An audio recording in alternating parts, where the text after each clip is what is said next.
YouTube! I'm here with Andy, or Mad Malco, as he might sometimes be known. Yeah, I don't plan these things, I just hit record and go. Yeah, so I'm down just looking at his stash of guitar things. Right, because I was talking to Mr. Jim Deacon yesterday. Alright, which one do we start with? Your Jim Deacon thingy, which is made by Stag. Seriously? According to the man. Right. And he even said, oh, there's a 335, it's got like a bird's eye maple top on it. Yep. I was like, I'm pretty sure this has got the bird's eye. Yep, there you go, there's bird's eye maple top. So, Jim Deacon with what me and Scott have been calling the Hendrix logo. Yeah, well, on the headstock, and that's obviously a bottle of a glass of Bucky with stuff coming out of it. Well, that's a quite interesting guitar, because the guy who bought it off had put on the Ping tuners. And one of them slightly off, and I thought, maybe that's just, they're not great Jim Deacons, but yeah, that's the Ping tuner that he's put on. Also, look at the nut. It's brass. Look underneath the brass. It's got a wedge of hardwood in it. Yeah, I was going to say the thing that always gets me about how do you cut a brass nut? Yeah. Because I don't want to destroy my files trying to cut it, but that's how you do it. Basically, you just get a small brass nut and then you just wedge it up with things. Well, I actually had to file off the high E end of it because it was cut in my hand. Oh right, sticking out the edge. Yeah, but do you want to know how much I paid for that one? You going to announce it? Is it going to be something stupid? 80 quid. Oh, it's not bad, is it? It's ridiculous. I don't like Scotland. It's winter. I'm putting my coat on. Yes, I don't like 335s. Yeah. I do, but see, whenever I buy one every year, and every year I play it. I go, I don't have a 335. This is great, and then I never play it. And then a couple of weeks later, it's like it's punted. Right. It's Oasis, isn't it? For me, because I just remember seeing. No, it's not. I mean, obviously. Yeah. No, don't remind. I had an Epiphone EA 250. Right. Which not only I owned it, it was one of the best guitars I've ever had. But I sold it stupidly for. I bought it for 70. Sold it for 75. Fiver profit. And then Oasis came along, and I wish I'd kept it. Because I probably could have got. Well, I could have got more because it's Japanese Epiphone. And it was only ever made in Japan. That one. Oh right. My pal's actually got the Union Jack one. Yeah, which is but that's you bought it before it became an issue, and then it was like pure. I think he paid 750 quid for it. Something like that. I think it's got Gibson pickups in it, but it's exactly the same. I bought the Saltire one just as a retaliation for him, and basically the guitar was the same. An Aria, but I mean, and his was the Epiphone. They're all kind of, once you get up to, there's only so cheap you can make one of these. Oh yeah. So just intrinsically in it, as you don't get really cheap ones, they start at like 250, 300 quid, because you've got to make it hollow and all that. It's not just. I think the guy I bought it off said he paid like 300, and it's a 1993 guitar. Right. So I think it's I was round about then. So 30 years ago, that was 300 quid. Yes. It feels like a £300 guitar. Well, it was 20 years ago. I'm thinking of a £300 guitar. No, I mean it's good. So here's more continuing the Jim Deacon story. I was actually looking up with the Jim Deacon. I don't know if it's the same on your YouTube, but on Scottish YouTube, I was like, well, look, I'll type in Jim Deacon into YouTube and see what comes up. And I wasn't the first hit, but I was the second, third, fourth, fifth, 6th, 7th, 9th, 11th. You know, it was like there really were only another 4 Jim Deacon videos online, and I've got about 10 over the last couple of years. I'm going to put on my Jack Duckworth glasses here because I mentioned things. Grant Westfield, Jim, the Scottish guitars. Yes, there's I'm sure there's a program in that. There's a BBC Scotland program in that, not just a YouTube video. Right. I think because I mean you know about the Grants and. A little bit, yeah. I mean, this is the guy we were talking to. I'm plugging this video we did when we were talking to Mr. Jim Deacon himself. Scott knows Westfield were imported by in East Kilbride. East Kilbride, yeah. Jim Deacon were a conglomerate from 30 different shops. Right. And he was the secretary for the company. It's a mad video. See the information I was getting. I've had this camera just stuck in my forehead. Just when I started talking to him, he was like, "I've been all right." He kind of knew it was up here. He's up here. Well, let me tell you about that. It was up here there for an hour, bro. Wow. Lovely wee guy. So it's kind of like a strange video because obviously the camera's here, so it's like if you imagine being 7 foot tall, kind of looking down. Yeah. No, you've got lots of stories. Didn't get to Grant though, so still not 100% sure. Really much about Grant. Yeah. I thought that was just a shop as well. Was it? It was some shops. There was one in there was like Dundee, Edinburgh, Glasgow. I think it might even been a couple of shops in Glasgow. But before my time. But it's like the importing things, and then selling them. I don't know why all these companies started in Scotland, but they were UK wide. Yeah. But it was them. That was them. So you get Westfields all over the place. They did all come into East Kilbride and then get distributed, and the same with Grants to a certain degree. And because I had a Westfield and it was a really, really good player, and probably at that time I never really thought about how good this is. And then I had an Encore, which sounded absolutely stunning. I thought if I put the two of those together, that would have been great, but I didn't have them at the same time. I thought you were saying Wonkor. Wonkor! Estfield, yeah. I remember watching one of Gary Fox's videos, and he was like, this is how to set up the neck, and he put the Westfield down and he went, oh, it's perfect. So that's it. Yes, I mean, I've had several Westfields, and they're not shit. I mean, it's like, you know, I'm such a big Harley Benton fan. They're better than Harley Bentons. Oh, yeah. But they're maybe they're not, the consistency might not be there, as in you might find, you know, you get slightly uneven frets, so you've maybe got to do that, or, you know, tweak it a little bit. But the actual wood it's made out of is wood, whereas the Harley Benton, it's like the bridge posts were in the wrong place. I think there is a quality control thing with it, because I tried 4 Westfields when I was looking for a base. Yeah. And 2 of them were alright. Right. One of them was really good. One of them was really bad. So, but and I think that might be, I think I said that to you before, it's like in the west of Scotland, maybe there are ones escaping from East Kilbride that didn't quite get up to. Or how, apparently the guy actually died like a couple of years ago, so I can say this, but apparently they started off with this great idea, which I think a lot of these companies do, with a great idea, we're going to make the best guitar you can get for 150 quid, and it's like, and then after a couple of years go, they're selling quite well. It's like, yeah, right, well, we could save 50p by putting tuners on it that don't really work. And people still buy them, and then every year it just gets slightly cheaper, so they can keep their £150. Yeah. And it's like inflation. We'll just keep it £150, and then we'll just gradually decrease everything, and you end up with nonsense.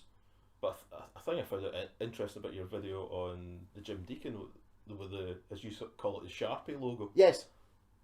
Because I was always found out the ones with the there's another one over there. I spotted it earlier on. This looks pretty much exactly the same as the one I've got. No, I've got. I don't know what shape that. I only bought that 3 weeks ago and I haven't touched it yet, really. Right. But you can tell it's genuinely old wood because the string tree popped out. Right. So not had that yet. It is seasoned. Right. So I don't know whether to put a cocktail stick or a thicker screw in there. Just a cocktail stick's ready to go. Yeah. No. So this is the I'm calling the Jimi Hendrix logo because it looks like it says, and it's quite funny. The wee guy, I keep calling him wee guy, was he's saying, I didn't like. We were trying to ask him, trying to nail him down to, are these the earliest ones? And then it goes to the Sharpie logo, and then you get ones that are just called Deacon, and there's one that's kind of written like, remember it used to say Top of the Pops when it was kind of like a light. Oh, yeah. There's a logo that looks like the Top of the Pops logo from the late 70s or something like that. As well, so there's a few different logos. Because the thing I heard was that scroll. You call it the Jimi Hendrix. Yeah, I just got a scroll logo. Script logo. The script logo is the one to get, but as you said, the Sharpie one was good as well. It's exactly the same. I thought, because I've had a few of these through the years, and they're all like this. Look at the flaming maple neck. It's like, I mean, you probably basically bought the neck and got everything else free. I would have thought. Yeah. It's like, but I think one of the things I said, I paid 50 quid for that, but I did say to the guy, I was like, if you took that into cash generators, they'd offer you 15 quid for it. Yes, no, definitely. Yeah. Just on the basis of the later ones not being particularly good. Definitely. So I don't know, it's quite. But having said that, I saw somebody on eBay trying to punt a Jim Deacon Les Paul for 400 quid. I wonder who made them. I've not seen a Jim Deacon Les Paul. I've never owned one. But I mean, I've been. But you're not a big Paul fan, are you? No, but I'm guilty of the snobbery involved in it as well. It's like, I mean, I bought one of these. I bought a West Tone Spectrum off a guy down here somewhere, down in Galveston. and it was 40 quid for a Whetstone Spectrum. It was a few years ago. You don't get it for that anymore. He's like, that's a good. My brother used to play it years ago. It was a good quality guitar. I was like, that's great. He's like, I've got this other one. So would you interested in this? And it was like, I'll give you a tenner for it. It was like a cherry red one of these. And it was like, and I just basically put strings on it. Thought, oh, this is really good. Did a video and sold it for 50 quid. Like that. Which is like somebody got a really, really good buy with it. I mean, I can tell even by looking at this does need set up. Yeah. You know, the action's really high, but I mean, it's all adjustable. Yeah. And it's everything on it's of a suitable quality to actually be interesting. The guy that I bought it off was into Telecasters, and he had a couple of ones, and he was like a dabbler, doing stuff himself. But he just this was my son's. So I don't really, it's surplus to requirements because I don't really play Strats. And I'm like, oh, okay. But he'd actually made one from a kit, and the lacquer on it was just absolutely stunning. I'm like, wow. So. But that's another one of the other ones over there I bought from a guy in Prestwick, and the vintage that's there I bought from somebody else who was dabbling in this, and it's amazing how many people do faff about with it. Yeah. And it's amazing how many people don't. They build a kit, but they don't just buy one of these and then make it play really, really well, which is that's the magic sauces. I mean, I could give me half an hour with this and I'd be playing like a real Strat. You know, that's amazing. Whereas the kit thing, you're talking about months and months. Show me the money first. Don't do these things free. No, I mean, so these are great. No, but what he said, the guy said is that he never liked that logo because it wasn't really obvious what it was. It said, no, it's kind of okay. And then when you type into YouTube, Jim Deacon, the first one that comes up, it's a guy, another guy, not me. And he's like, yeah, this is a Jim Dunlop. He's just like, yeah, he was right. Because it's obviously it's not that easy to read what it says because you know it says Jim Deacon. But I found out the first ones were. Well, I guess he got it cheaper if he thought it was a Jim Dunlop. I don't know. So he'd obviously changed it. Someone had obviously commented because the actual title of the video was Jim Deacon, but he said Dunlop. I don't know. No, I mean these things are great. They're super. I'm selling one just now actually with an amp. Buy that. No, it's like you compare that to like the cheaper the Squire ones.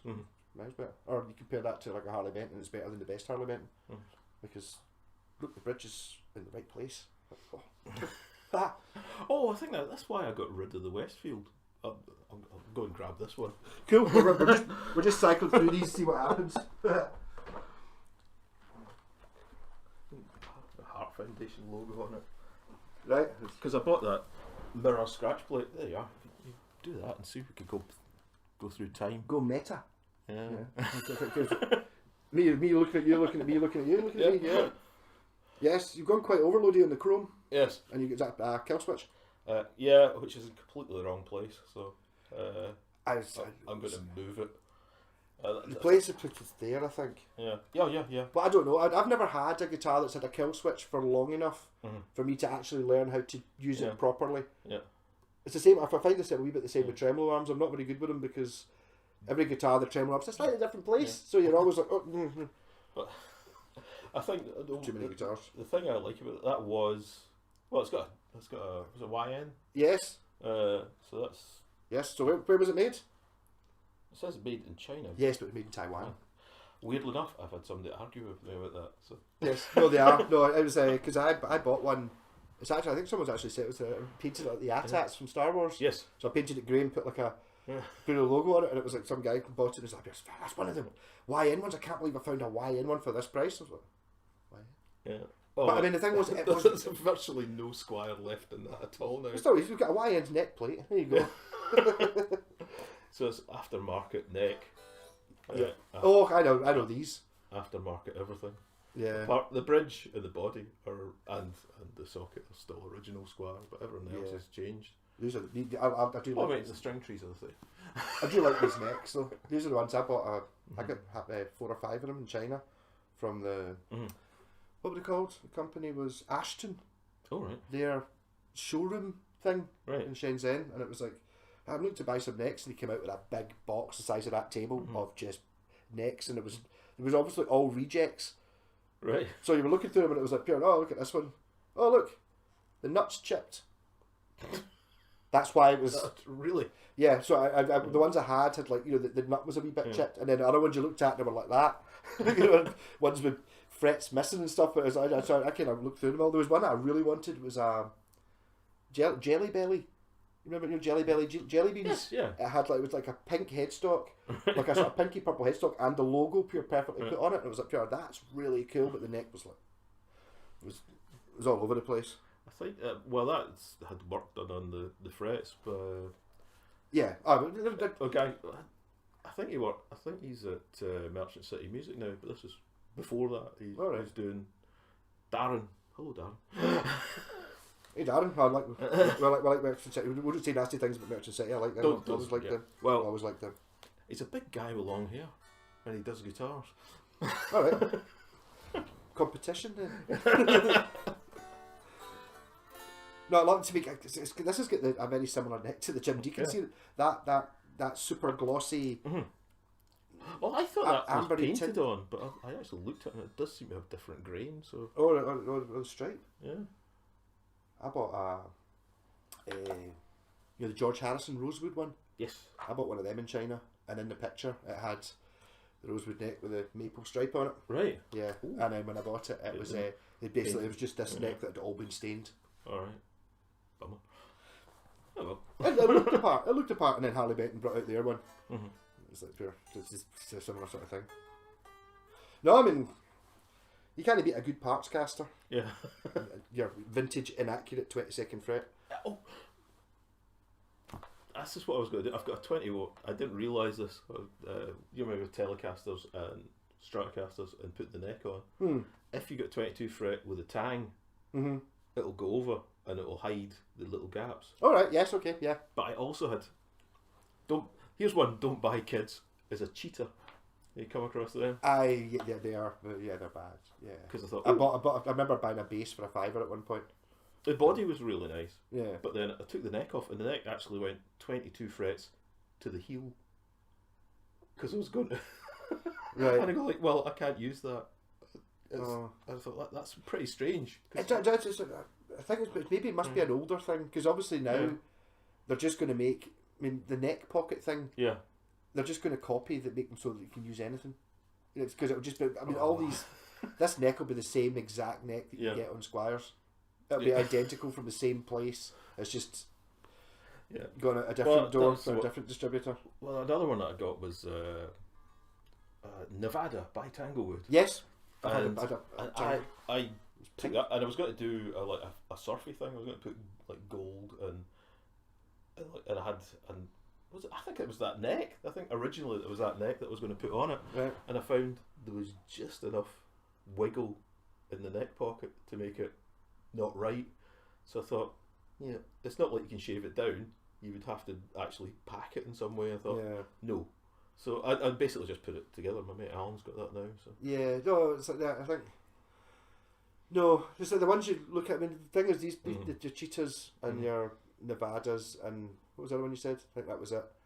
They kind of go for the same sort of price as like a Jim Deacon or something if you're buying them used, and it's like it's night and day. I'll definitely go with the Nevada rather than the Cheetah.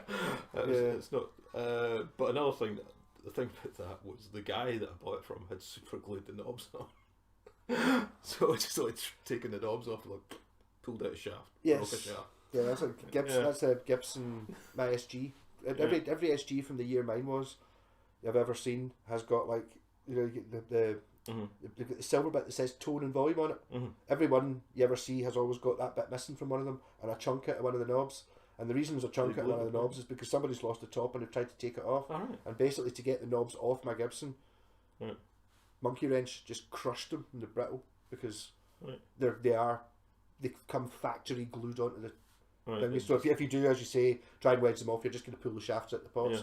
So I was aware of this because it was one of the first things I did. I was like, you can get knobs for £2 from China. I'll just buy them. I don't really care what kind of knobs are on it, but I won't have this one with a big chunk out it. And the reason there's a big chunk out it is because somebody at some points tried to wedge it off with like a pair of, like a chisel or something, and it's just crushed. So they're glued on. Do you have a knob puller? No, don't need any of that. Don't need any of that. Oh, I use a bootlace. Just turn a bootlace. I've heard of this. I've heard you can use tie wraps as well. They're quite good for it. Oh, Actually, what I do use, my pal lent me a set of door card removers for the inside for a car door, which is my car, and I used one of them the other day, and it was really good. So it's basically just a crowbar but plastic, and they all fit, and it just fits right under there. And you just get this much leverage on it, so you get really controlled. That is a new one on me. So. Yeah, but I use toenail clippers.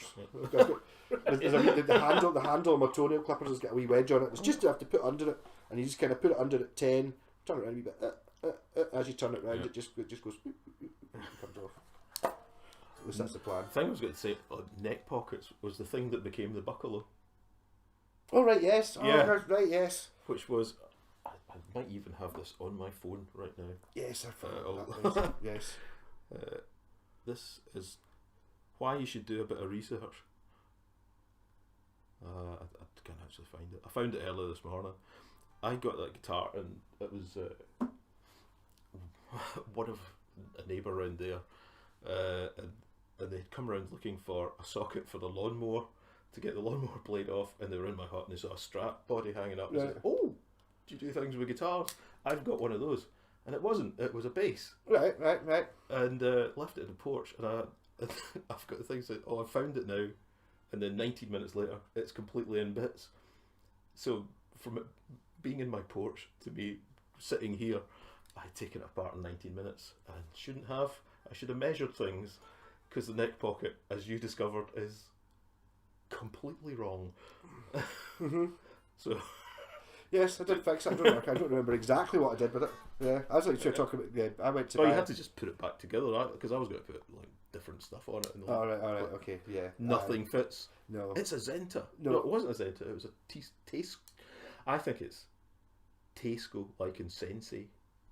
Yes, no, it's pronounced Tesco. Tesco is Tesco. I found that out properly from somebody. I don't know where, but even though it's got an I in it, it's just Tesco. All right. But it's got an I in it. It's like Tesco sounds like you got it in the supermarket. So I still always mispronounce it TIS to ISCO. TA. But I think them and Zenta are basically the same thing. I think so. There's that's a Zenta body. That's an interesting one. Hey. Another guitar. Another guitar. While I step over this. Yeah. See, it's not just me that's got tons of guitars. You're helping me enabler. I'm an enabler. I see, it's fine. It's fine to have 10. Honestly, I want to get rid of some of these if anybody's interested. So good. That's get rid of it. I was quite proud of myself. See, last year I did all the guitars I bought for myself in a year thing, and I think it was 15, or it was more than one a month. And this year, 4. Only 4 guitars I bought myself this year. How's your eyesight? Pretty good. What have you written? Limit 2 cigarettes. Years and years ago, I bought a camera. And the guy at work said, "How can you afford that?" And I said, "You smoke that in 6 weeks."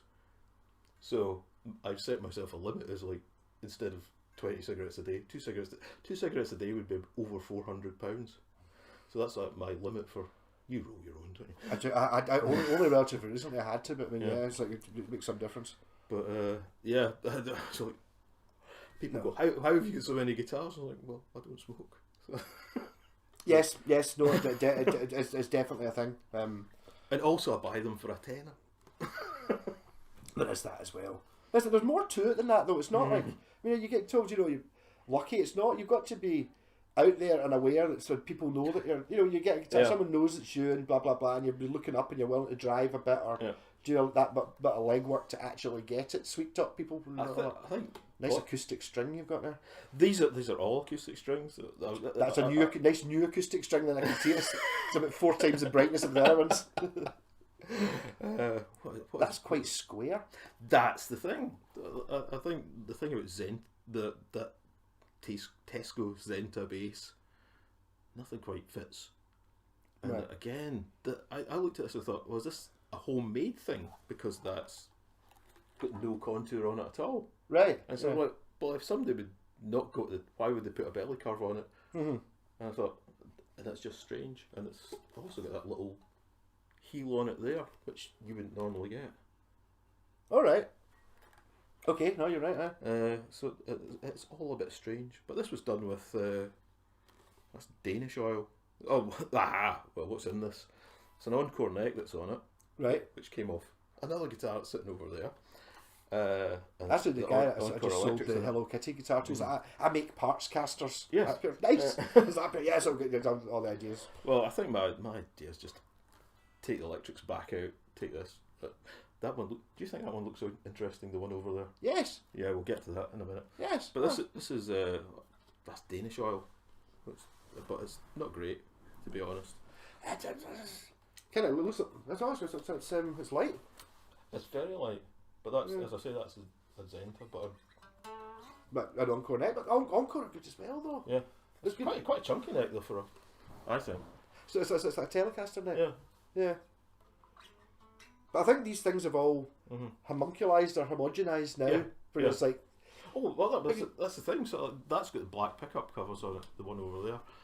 I can't find the right set for because I think they're all 52.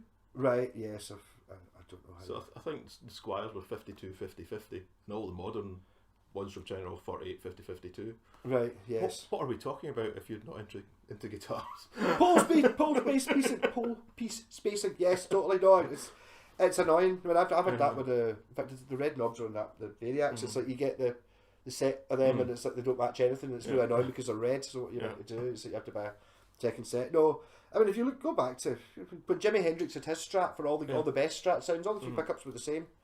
Yeah. They weren't even different powers because nobody thought of that until later on. Yeah. So it's like, it's like, oh, you put the most powerful one in the bridge. Jimi Hendrix didn't do that. Didn't need to do that. You just make them all exactly the same. He's gone off.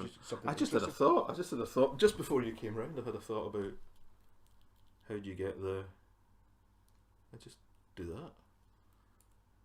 Yes. Yeah. I was actually going to make up a lead with. I still haven't done it. I wanted one. I was basically just going to get the actual things that plug into your multimeter. Yeah. And then put a guitar socket at the end of it. Just takes a thing out. I mean, I've just basically just been. That's the thing I found. The leads for a multimeter cost more than a multimeter. Yes, I know. It's really annoying, isn't it? They're really. I mean, my multimeter. I thought I was under the impression it was like I had about £7 or £8. You know, about £2.50 and all that. Like, I did actually I bought a fancier one that measured you. We were talking about capacitors earlier on that apparently measures farads as well, but I couldn't get that bit to work. It was too confusing. My dad was an electrician, so I've kind of inherited some of this stuff. So that's a decent one. All right, a real one. It's a fluke, so that's quite nice. So it suit me, it's a total fluke. But I do have the I was going to call them Maplins. There's no Maplins anymore, but you know what I mean, the cheap and cheerful ones. Yeah. But I'll never use that. The thing about the Maplins type ones, the cheap ones don't have a continuity tester on them. Right. That's your. So at least that. But then you go up to maybe £20, you get one more continuity tester. Right, continuity tester just we can just use that. Not just use the if it works, it's obviously. No, just use the old meter thing. You mean the thing that beeps? Yeah. Or well, I found it useful. I don't. Mine doesn't have that, so I never did. Basically, mine only ever uses. I was trying to measure battery the other day. To see, I was I've got a wee keyboard that stopped working. I was actually to see if there was power coming out the battery. That's right. This thing you can rotate it to be volts as well to measure things like batteries. Measure just having it in 20 ohms isn't the one. Or the other one. Wait a minute. My hair just went straight up. The other thing. Went to exploited. Keep noticing when making pickups, I've been making like triple buckers and stupid things, plugging them in to make sure they're working at the end, and it's just error because it goes up to 20k. Right, when you put three pickups together, it's more than 20k. So you have to put it up to 200, and then it's like, there we go, 30 odd k. But it just shows up as an error. No, I mean, I like that. I think the Danish oil, whatever it is a. It's not great. I put 5 coats on it, looked okay. Yeah. But it was soaking into this bit here, and it just kept soaking in, and I put 7 that's started to get a bit rough again. It's got a little bit of a slight stickiness to it as well. Yeah.